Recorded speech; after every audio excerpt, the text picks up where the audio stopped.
질문 하나 드리겠습니다. 여러분들은 가족과 함께 옷을 사시거나 아니면 뭐 신발이라든지 물건을 사실 때 어디 가셔서 물건을 사십니까? 요즘 그 젊은 사람들은 매장에 다 가기는 갑니다. 가서 신발도 신어보고 옷도 입어보고 다 해봅니다. 그리고 난 다음에 다음에 올게요 그러고 인터넷에 들어가서 이제 인터넷으로 다 삽니다.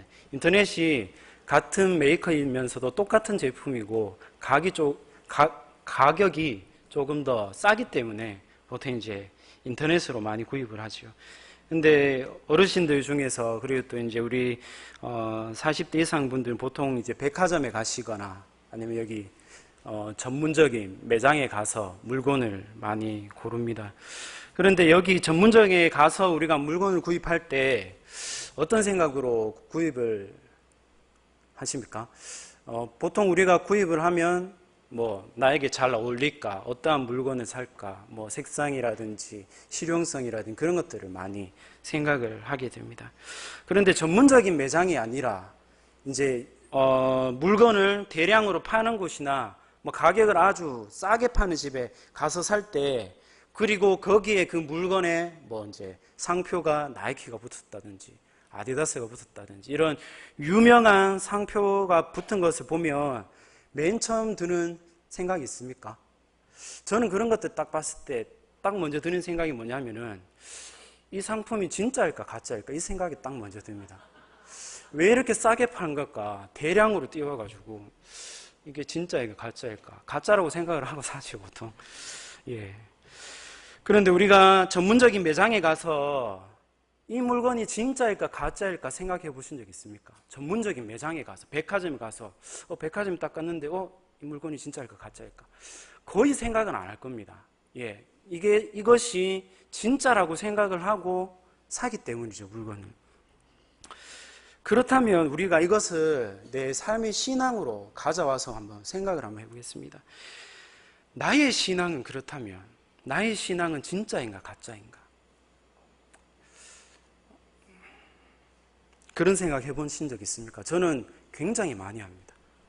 예, 저는 내가 진짜 신앙으로 살아가고 있나? 아니면 내가 혹시 가짜 신앙이 아닌가? 약간 또 이제 그런 생각을 하면서 가끔씩 생각을 합니다.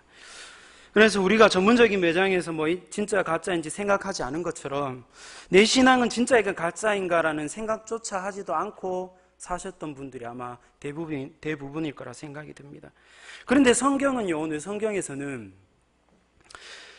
너희 가운데 진짜도 있고 가짜도 있다라고 그렇게 얘기합니다. 대표적인 말씀으로는 마태복음 13장에 나오는 가라지 비유가 있죠. 그리고 또 25장에 열처녀 비유라든지 그리고 양과 염소에 나누는 그런 비유, 그 외에도 굉장히 많습니다. 우리의 인생 가운데 세상을 살다 보면 참과 거짓 그리고 선과 악을 구별하기가 참으로 어려울 때가 있습니다. 이 세상 어디에나 진짜와 가짜가 함께 공존하면서 같은 생활 안에서 마주하며 살아갑니다. 거짓, 즉 이 가짜는 진짜를 모방하는 데 너무나 능숙하기 때문에 정말 우리가 이 두 가지를 자꾸 혼동하기가 쉽습니다.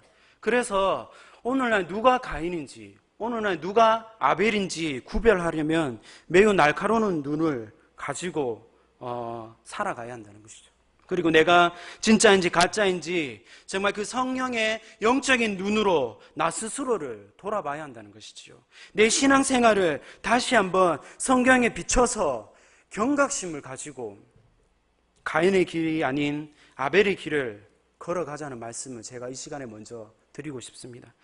하나님께서 나를 돌아볼 수 있게 진짜인가 가짜인가를 판단할 수 있는 여러 가지 장치들을 성경에 배치해 두었습니다. 성경을 통해서 내 스스로를 판단할 수 있는 여러 가지 부분들이 많겠지만 가장 대표적인 것 세 가지를 생각해 봤습니다. 가장 먼저는 기도하는 것을 보면 알 수가 있습니다. 기도는 우리를 죄 가운데 빠지지 않게 무조건 다 지켜주는 것은 아닙니다. 왜냐하면 기도의 대상이 중요하고 어떤 기도는 유익함이 없고 오히려 해롭기 때문입니다. 그 예로 열왕기상 18장에 보시면 엘리야와 바알 선지자 기도 대결이 나오지요. 바알 선지자들 어떻게 합니까? 기도할 때 막 광란의 기도를 하는 겁니다. 기도할 때 제단에 올라가서 기도를 하고요. 기도 응답이 없으니까 어떻게 하죠? 그때는 칼과 창을 가지고요. 자기 몸을 막 난도질을 하면서 해를 입히고 자해를 하면서 그렇게 기도한다는 것이죠. 그렇게까지 했지만 기도의 응답은 없었습니다. 이유는 우리가 잘 알고 있듯이 존재하지도 않던 그 가짜 신에게 기도했기 때문이지요. 그래서 그들은 다 가짜입니다. 또 다른 가짜가 있습니다. 바로 바리새인입니다. 이들은 살아계신 하나님께 늘 기도합니다. 시간 정해서 기도하고요. 매 순간마다 기도의 열심을 가지고 합니다. 그리고 정말 성실하게 기도의 자리에 나아갑니다. 예배란 예배는 정말 철두철미하게 정말 잘 드립니다. 정말 정확하게 예배 시간 지켜서 하나님 앞에 나아갑니다. 그런데 왜 예수님이 이들을 보고 독사의 자식들이라고 그렇게 얘기를 했을까요? 왜 너희에게 화가 있을진저라고 그렇게 이야기했을까요? 성경 곳곳에 그 이유가 나오지만은 대표적인 것으로 누가복음 18장에 보시면은 바리새인과 세리의 기도 비유가 나옵니다. 이 두 사람이 성전에 올라가서 기도합니다. 먼저 모든 사람들이 잘 보이는 곳에 서서 바리새인이 이렇게 기도하지요. 오 하나님, 저는 다른 사람들처럼 토색 한번 하지 않았습니다. 불의하지도 않습니다. 저는 가늠하는 자들과 똑같지 않습니다. 저는 정말 저렇게 신앙생활 형편없이 하는 저 사람들 같지 않음을 너무나도 감사합니다. 주님, 저는 7일에 두 번씩이나 금식합니다. 그리고 소득이 12조 잘 드립니다. 저는 감사한금 정말 열심히 드립니다. 주님, 저들과 같지 않음을 너무나도 감사합니다. 그렇게 기도하죠. 바리새인의 이 모든 기도들은 자기의 의를 드러내는 기도이지요. 또 사람들에게 자신의 신앙이 이 정도라고 자랑하는 아주 교만한 기도입니다. 진짜처럼 들리는 가짜입니다. 그런데 세리는 어떻게 기도합니까?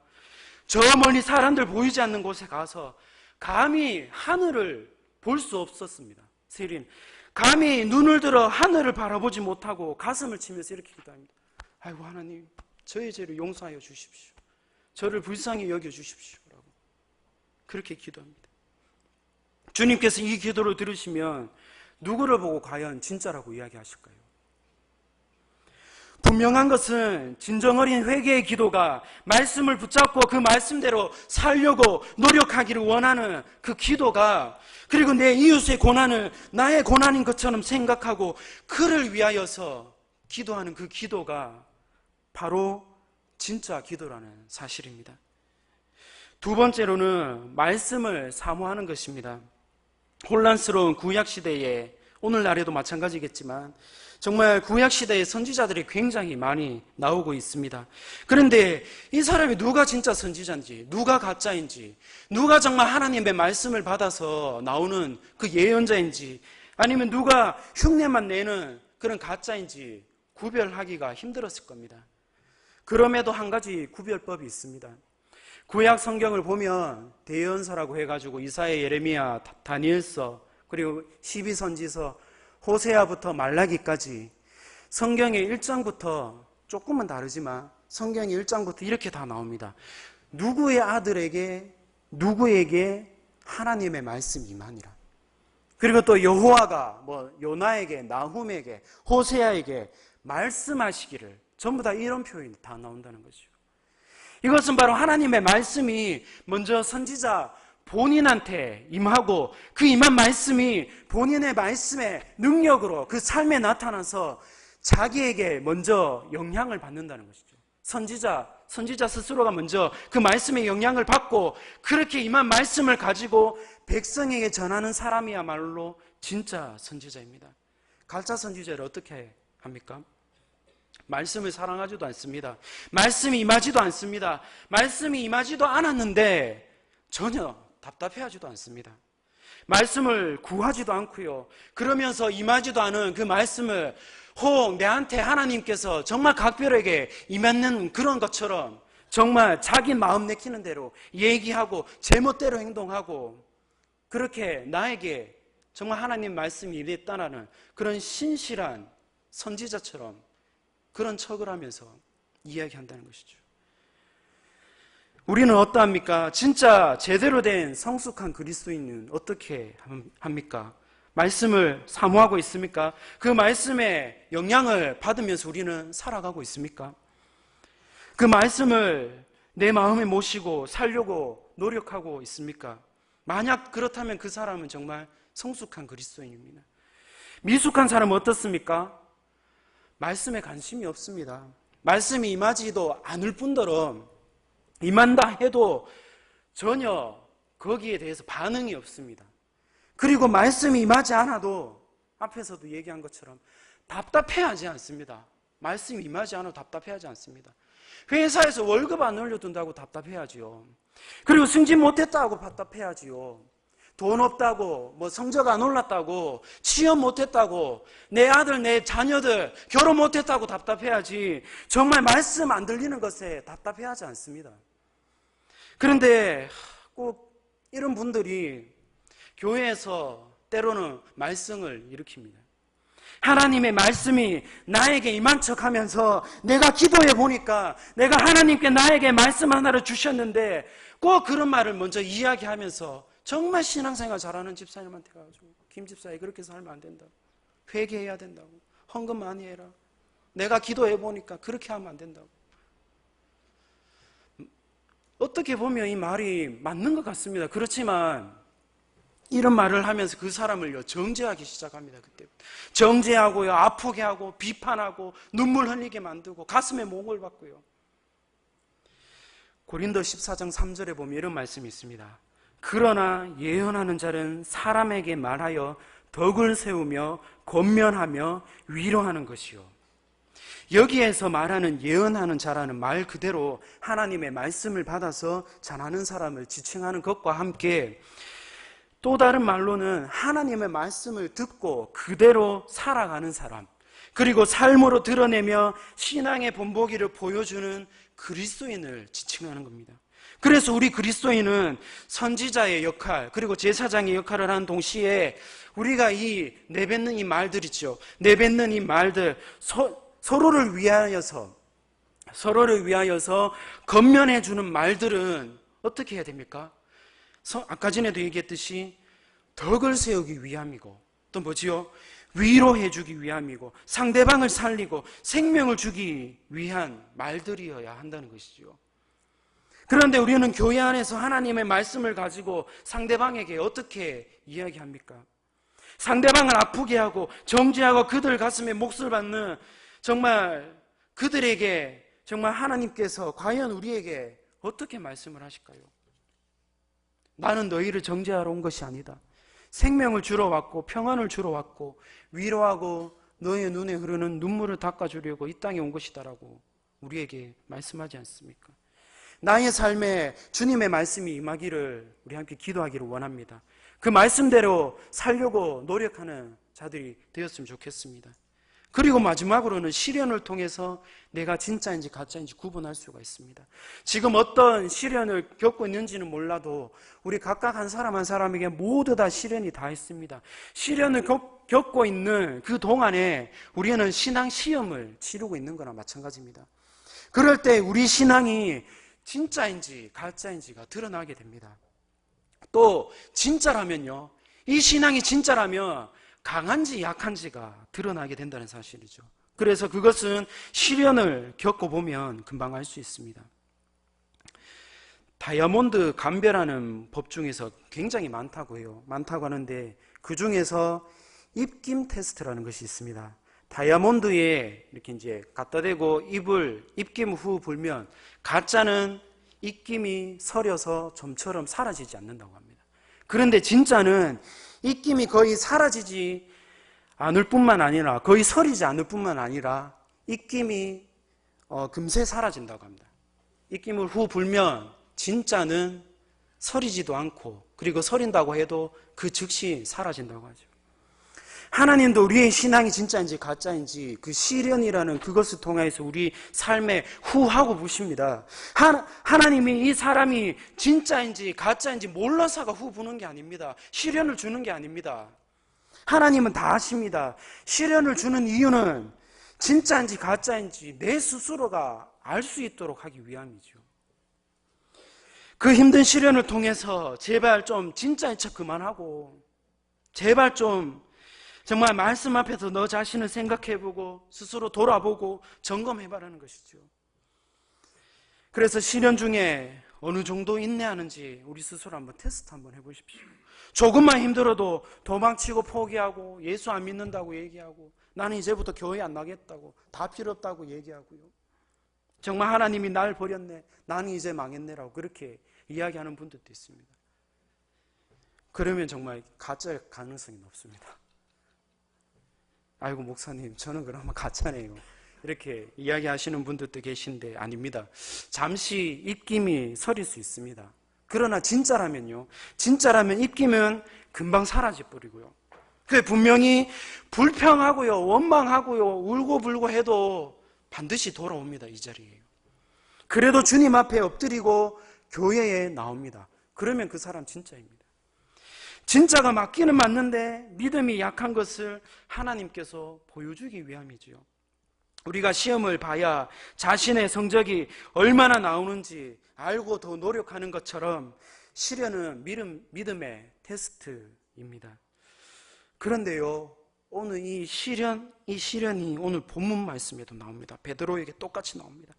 예수님께서 병사들에게 붙잡히는 광경을 베드로가 저 멀리서 바라보게 됩니다.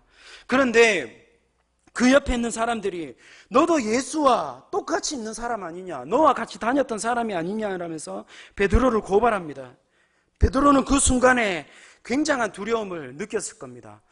하나님인 아들이신 그 예수님도 힘 한번 못 써보고 지금 붙잡혀가는 이 판국에 내가 지금 끌려가면 정말 목숨 건지기 어려울 것이라고 생각을 했을 거죠.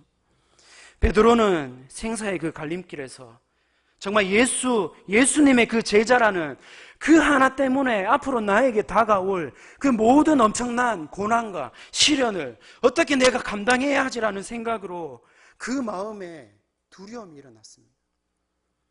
죽음이라는 그 두려움이 베드로를 삼켜버렸지요. 그래서 어떻게 합니까? 베드로가요, 3번씩이나 예수님을 부인합니다.